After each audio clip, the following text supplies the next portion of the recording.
పేరంటాలు 68వ వార్షికోత్సవం ఘనంగా జరుపుకుంటున్నాం. సాంస్కృతిక కార్యక్రమాల్లో, భక్తి కార్యక్రమంలో భాగంగా భగవద్గీత కార్యక్రమాన్ని ఈరోజు ఏర్పాటు చేశారు.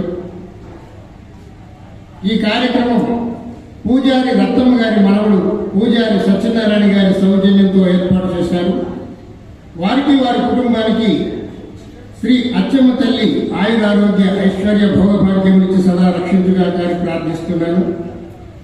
అలాగే ఈ అవకాశం ఇచ్చినటువంటి కమిటీ పెద్దలందరికీ పేరు పేరున ధన్యవాదాలు తెలుపుకోవచ్చు. వారందరికీ, వారి కుటుంబాల వారందరికీ శ్రీ అచ్చమ్మ తల్లి ఆయురారోగ్య అష్టైశ్వర్య భోగభాగ్యం ఇచ్చి సదా రక్షించుగాక అని ప్రార్థిస్తున్నాను. అలాగే మంచి మైక్ను ఏర్పాటు చేసినటువంటి మైక్ సెట్ వారికి ఆ అచ్చమ్మ తల్లి సదా అన్ని వేళలా కాపాడి రక్షించి ఆయురారోగ్యాలు ఇవ్వాలని కోరుతూ, ఎంతో భక్తి శ్రద్ధలతో గ్రామ ప్రజలందరికీ శ్రీ అచ్చమ్మ తల్లి ఆయురారోగ్య అష్టైశ్వర్య భోగభాగ్యాలు ఇవ్వాలని ప్రార్థిస్తున్నాను. అలాగే ఎంతో దూరం నుండి ఎంతో ఆశతో వ్యాపారం చేసుకోవడానికి వచ్చినటువంటి ఈ చుట్టుపక్కల ఉన్నటువంటి దుకాణాల షాపుల వారందరికీ కూడా ఆ అచ్చమ్మ తల్లి వ్యాపారం బాగా జరిగి భగవద్గీత కార్యక్రమాన్ని ప్రారంభిస్తున్నాం. అసలు ఎక్కడున్నాడు ఉంటే, దేవుడు ఉంటే మనకి ఎన్ని కష్టాలు ఎందుకు? ఇక్కడ మొక్కుకుందాం. ఏ దేవుడైతే మనకు వరాలిస్తాడు, ఏ దేవుడిని నమ్ముకుంటే మనకి మన జీవితం బాగుంటుంది. ఇలా పరిపరి విధాలుగా మానవుడు ఆలోచిస్తూ ఉంటాడు. ఈనాడు భార్యాభర్తల సఖ్యత జరిగింది. భారతంలో ఉన్నది ఎవరండి? పాండవులు, ధర్మరాజు, భీముడు, అర్జునుడు, నకులుడు, సహదేవుడు. ఈ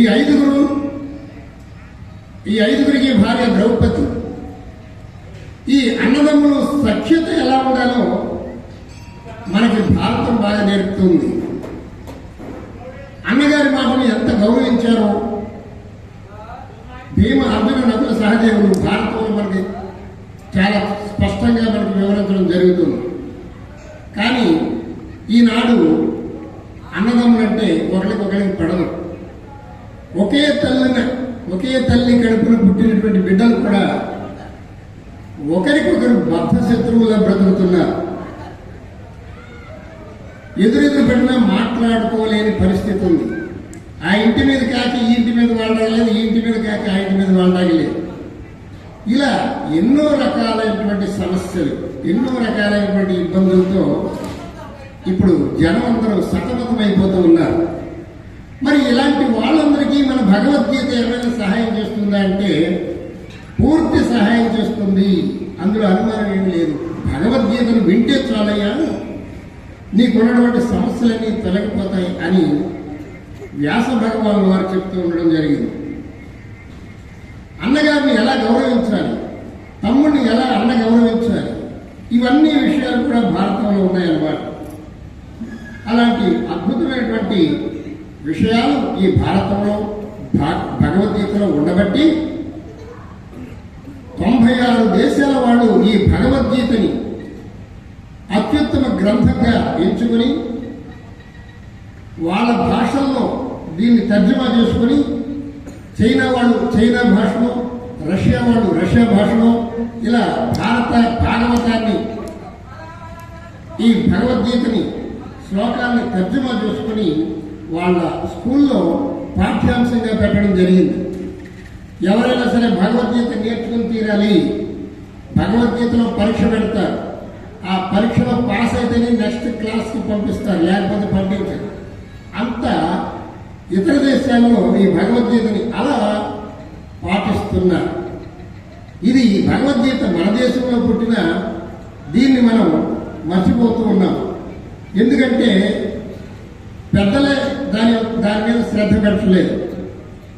మరి అది దాని అర్థం. శ్రద్ధ అంటే దేని మీద శ్రద్ధ ఉంటే దాని యొక్క జ్ఞానం మనకి లభిస్తుంది. అందుకని మన పెద్దవాళ్ళందరూ ఏం చేస్తారు, అరే బాగా చదువురా, బాగా చదువు మీద శ్రద్ధ పెట్టు అని చెప్తారు. చదువు మీద శ్రద్ధ పెడితే చదువు వస్తుంది, కంప్యూటర్ మీద శ్రద్ధ పెడితే కంప్యూటర్ వస్తుంది. అవి మంచిదే, నేర్చుకోవాలి. ఎందుకంటే మన జీవనం గడవడానికి ఏదో ఒక ఉద్యోగం చేయాలి, ఆ శ్రద్ధ చదువు మీద ఉండాలి, కంప్యూటర్స్ మీద నేర్చుకోవాలి, అవి కూడా ఉండాలి. కానీ అవి కూడా మనం ఒకళ్ళ దగ్గర ఉద్యోగం చేస్తుంటే ఉద్యోగం చేసేటువంటి ఓనర్ దగ్గర ఎలా అణుకువగా ఉండాలి, మనం ఇంకా ఉన్నత స్థితికి వెళ్ళాలంటే ఏం చేయాలి అనేటువంటి దాన్ని నేర్చుకోవాలంటే భగవద్గీతలో ఉన్నాయన్నమాట.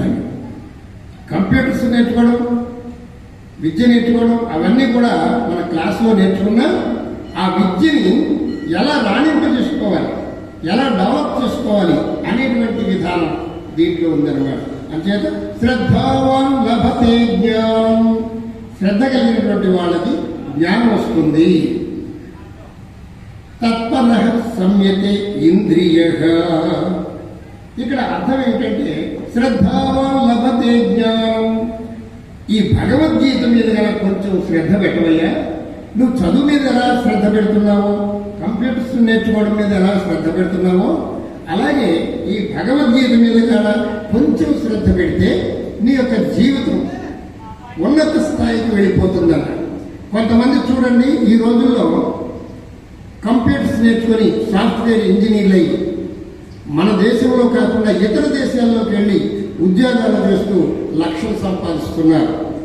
వాళ్ళందరికీ యజమానితో ఎలా మెలగాలి, యజమానిని ఎలా ఇంప్రెస్ చేయాలి, ఆ యజమానికి ఈయనకి సత్సంబంధాలు ఉండటం వల్ల వాళ్ళు విదేశాలకు వెళ్ళి చక్కగా ఉద్యోగాలు చేసుకొని వస్తున్నారు.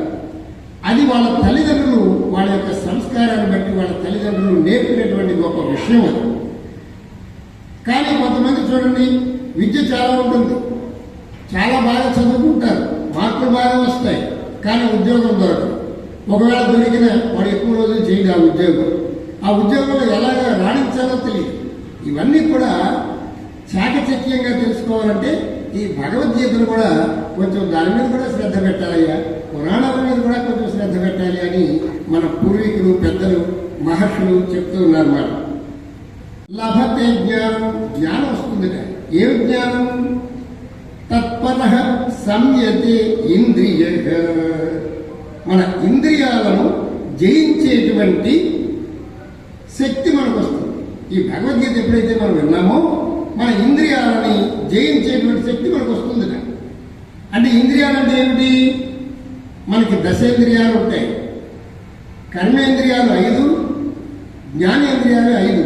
అంటే కళ్ళు, ముక్కు, చెవులు, నోరు, నాలుక, పొట్ట ఇవన్నీ కూడా దశేంద్రియాలు అంటారు. వాటి గురించి మరి ఒకసారి మనం పూర్తిగా వివరించుకుందాం. మన మనసు, ఈ ఇంద్రియాలన్నీ, దశేంద్రియాలన్నీ కూడా దేని మీద ఆధారపడతాయంటే మనస్సు మీద ఆధారపడతాయి. ఒక్కొక్కరికి చూడండి, ఉత్తినే కోపం వచ్చేస్తుంది. ఆ కోపం వచ్చినప్పుడు వాడు ఏం మాట్లాడతాడో వాడికే తెలియదు. ఆ కోపంలో ఓనర్ గారిని కానీ వాడు పనిచేసే చోట సహ ఉద్యోగులతో కానీ అసభ్యంగా మాట్లాడాడు, కోపంలో ఏదో మాట్లాడేశాడు అనుకోండి, ఆ పక్కవాడు ఏం చేస్తాడు, వీడి మీద పగ పెట్టుకుంటాడు. పగ పెట్టుకుని వీడిని ఎలా దొక్కేయాలి, వీడిని ఎలాగా కిందకి దించేయాలి అని ఆలోచిస్తూ ఉంటాడు. అందుచేత ఈ భగవద్గీత విన్నట్లయితే నీకు ఇంద్రియ నిగ్రహం వస్తుందయ్యా, నీ మనస్సును నువ్వు నిగ్రహించుకోవచ్చు. ఈ భగవద్గీతలో ఏం చెప్తారంటే, నీకు కోపం వచ్చిందనుకో, వెంటనే మాట్లాడవాక 1, 2, 3, 4, 5, 6, 7 అని ఒక 10 అంకెలు లెక్క పెట్టుకో. కొంచెం మౌనంగా ఉండు, నీకు కోపం వచ్చేస్తుంది. ఆ కోపంలో మనం ఏం చేస్తామో, ఏం మాట్లాడుతున్నామో మన మీద కంట్రోల్ మనకే ఉండదన్నమాట. ఆ మనస్సు చాలా తమాషాలు చేస్తూ ఉంటుందన్నమాట. అర్జునుడు అడుగుతాడు, బావా నువ్వు చెప్పినవన్నీ బాగున్నాయి, ఆచరించాలని నేను అనుకుంటున్నాను, కానీ ఎందుకు నా మనస్సు ఒప్పుకోవట్లేదయ్యా, ఎందుకు నా మనస్సు అలా పరిపరి విధాలుగా పోతుంది అంటారు. మనకి ఏదైనా తేడా చేసినప్పుడు డాక్టర్ గారు ఏం చెప్తారంటే, నాయన నువ్వు అది తినకు, ఇది తినకు, ఇది తినకు, అది తినకు, అవి తింటే నీకు ఈ జబ్బు ఇంకా ఎక్కువ అవుతుందని చెప్తారు.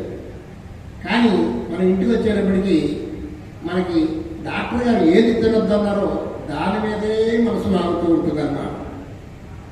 దాన్ని కంట్రోల్ చేసుకోలేక మనం తినేస్తే జబ్బు ఎక్కువ. ఇది ఈ కంట్రోల్ చేయలేకపోవడం అనేటువంటిది ఎక్కడ ఉంది అంటే ఈ కళ్ళు, ముక్కు, నాలుక, ఈ కాళ్ళు, చేతులు, వీటి దశేంద్రియాలకి కంట్రోలింగ్ పవర్ ఎక్కడుందిరా అంటే మనస్సులో ఉందన్నమాట. మనస్సే అన్నిటికీ కారణం. సరే, మనస్సు ఎక్కడ ఉంటుంది? ఇది చాలా పెద్ద ప్రశ్న. మనస్సు ఎక్కడ ఉంటుందో కనపడదు. ఇప్పుడు మన శరీరంలో ఉన్నటువంటి అవయవాలు అన్నీ కనబడతాయి, మనసు ఎక్కడ ఉంటుందో కనపడదు. కానీ ఒక్కొక్కసారి చూడండి, మనసు అంతా చికాకుగా ఉంటుంది, చాలా చిరాకుగా ఉంటుంది, ఏం చేయలేని పరిస్థితిలో ఉంటుంది. కడుపులో నొప్పి వచ్చిందనుకోండి, డాక్టర్ గారి దగ్గరికి నాకు కడుపులో నొప్పి వచ్చిందండి అంటే ఆయన కొద్దిగా ఏదో అలా టెస్ట్ చేసి ఇందులో ఈ మాత్రలు ఈ టాబ్లెట్స్ వేసుకొని తగ్గిపోద్దని చెప్తారు. ఆ మాత్రలు వేసుకుంటే తగ్గిపోతారు. సరే, మనసు బాగోకపోతే ఎట్లా? డాక్టర్ గారి దగ్గరికి వెళ్ళి కానీ నా మనసు బాగోలేదు, ఏమన్నా కొంచెం మందు ఇవ్వండి అంటే చాలే ఊరుకోవయా, నీ మనసు బాగోపోవడం కాదు, నా మనసు నిన్నటి నుంచి బాగోలేదు అంటాడు ఆయన కూడా అదే పరిస్థితి. అందుచేత ఈ మనస్సుని ఎట్లా నిగ్రహించాలి అనేటువంటి విధానం తెలిపేటువంటిది భగవద్గీతలో అద్భుతంగా ఉన్నాయి. అక్కడ అర్జునుడు ఒక ప్రశ్న వేస్తాడన్నమాట. కృష్ణ, నువ్వు చెప్పేదంతా చాలా బాగుంది, నా మనస్సు నా కంట్రోల్లో ఉంటున్నా, నా మనస్సును నేను నిగ్రహించలేకపోతున్నా, ఏం చేయాలో చెప్పుకుంటాను. అప్పుడు కృష్ణ పరమాత్మ ఏమంటారంటే, నిజమే అర్జున, మనస్సుని కంట్రోల్ చేయడం అనేటువంటి అంత తేలికైన విషయం కాదయ్యా. అది మనసు కంటికి కనిపించదు, కానీ మన శరీరాన్ని మొత్తం నడిపించేది అదే. ఇప్పుడు గాలాయిగూడెంలో బ్రహ్మాండంగా ఉత్సవాలు చేస్తున్నారట. అచ్చమ్మ పేరంటాల తల్లి చాలా మహిమ కలిగిందట. కోరిన కోరికలు తీర్చే తల్లి. ఒకసారి వెళ్ళి మనం దర్శనం చేసుకొని అమ్మవారికి ఎంతో కానుకిచ్చి వెళదాం అని మనసు అన్నదనుకోండి, మళ్ళీ ఎమ్మటే మన బుద్ధి ఏం చేస్తుంది తెలుసా? ఏ గుడికి వెళ్తాంలే, మంచి సినిమా వచ్చిందంట, పవన్ కళ్యాణ్ సినిమా, దానికి వెళ్ళిపోదాం అంటదన్నమాట. ఈ బుద్ధి అనేటువంటిది వంకరగా ఉంటుందన్నమాట. ఈ బుద్ధి మనస్సుని కూడా డామినేట్ చేసేస్తుంది అన్నమాట. మనస్సు కంటే కూడా బలమైనటువంటిది బుద్ధి. అందుచేత ఈ మనస్సుని ఎలా కంట్రోల్ చేయాలి, బుద్ధిని ఎలా కంట్రోల్ చేయాలో చెప్పేటువంటి విధానం ఈ భగవద్గీతలో అద్భుతంగా చెప్పారు. అర్జునుడు అంటాడు, నా మనస్సు నిలవట్లేదు, అయితే ఏం చేయాలి? అవునయ్యా, మనస్సు అనేటువంటిది ఏమైనా చిన్న విషయం అనుకున్నావా? మనస్సు అనేటువంటిది గాలి లాంటిదయ్యా. గాలిని నీవు గుడ్డలో మూట కట్టాలంటే, ఒక బాక్సులో దాయాలంటే దాచేటువంటిది కాదు. నీ మనస్సు కూడా అలాంటిదేనయ్యా అంటాడు. అప్పుడు కృష్ణ పరమాత్మ అద్భుతంగా ఒక శ్లోకం చెప్తాడు. చేస్తున్నాం మనం, చూడండి ఎంత తమాషాగా ఉంది మన జీవితం. మన జీవితం మన చేతుల్లో లేదంటానికి ఒక నిదర్శనం. అలాగే అసంశయం మహాబాహు, ఓ బాగు చేతులు కలిగినటువంటి ఓ అర్జున, నీవు చెప్పింది చాలా కరెక్టే, మనస్సు నిలబడదు. అలా నిలబడలేదని వదిలేసిన వరకు దాని ఇష్టం వచ్చినట్టు పరిగెడుతుంది. దాని ఇష్టం వచ్చినట్టు పరిగెట్టిందనుకో నీవు చిక్కుల్లో పడతావు. ఇప్పుడు ఒక కారు తోలుతున్నామా, కారు తోలేటప్పుడు స్టీరింగ్ మన కంట్రోల్లో ఉండాలి. మనం ప్రయాణం చేస్తుంటే రోడ్డు స్ట్రైట్గా ఉండదు కదండి, వంకరలు ఉంటుంది, టర్నింగ్లు ఉంటాయి, ఎత్తుపల్లాలు ఉంటాయి, గోతులు ఉంటాయి. ఈ ప్రయాణంలో అలా అనేక రకాలు ఉంటాయి. స్టీరింగ్ మన చేతిలో ఉంటే రోడ్డు ఎలా ఉందో అలా మనం డ్రైవ్ చేసుకుంటూ వెళ్ళచ్చు. ఆ స్టీరింగ్ అంటే ఆ స్టీరింగ్ మన చేతిలో లేదనుకోండి, స్టీరింగ్ కంట్రోల్ తప్పిందనుకోండి, స్టీరింగ్ వదిలేసింది అనుకోండి, అప్పుడేమవుతుంది? కారు వెళ్ళి తుప్పల్లోకి వెళ్ళిపోవచ్చు, చెరువులో పడిపోవచ్చు, ఏ చెట్టు కింద గుద్దేయచ్చు, అంత ప్రభావం జరుగుతుంది. అలాగే ఈ స్టీరింగ్ అంటే ఏంటంటే మన మనస్సే మనకి మన శరీరానికి ఒక స్టీరింగ్. ఈ శరీరం ఒక కారు అనుకుందాం అనుకోండి, ఇది కారు. దీన్ని చక్కగా నడపాలంటే ఎవరు నడుపుతారు? మనస్సే నడపాలి. అంతేగాని మన ఇష్టం వచ్చాడు మనం నడవడానికి కూడా ఉండదు. అందుచేత ఆ మనస్సు మన చేతిలో ఉండాలి కదా, అది స్టీరింగ్. స్టీరింగ్ మన చేతిలో ఉంటే రోడ్డు వంకర ఉంటే వంకరగా తిప్పుతాం, వంకరగా వెళ్తాం. అలా కాకపోతే ఇబ్బందులు పడతాం. అంతేనయ్యా, అసంశయం మహాబాహు. నీ మనస్సుని నీ చేతుల్లో పెట్టుకోవడం అనేటువంటిది అంత సులభమైనటువంటి విషయం కాదు.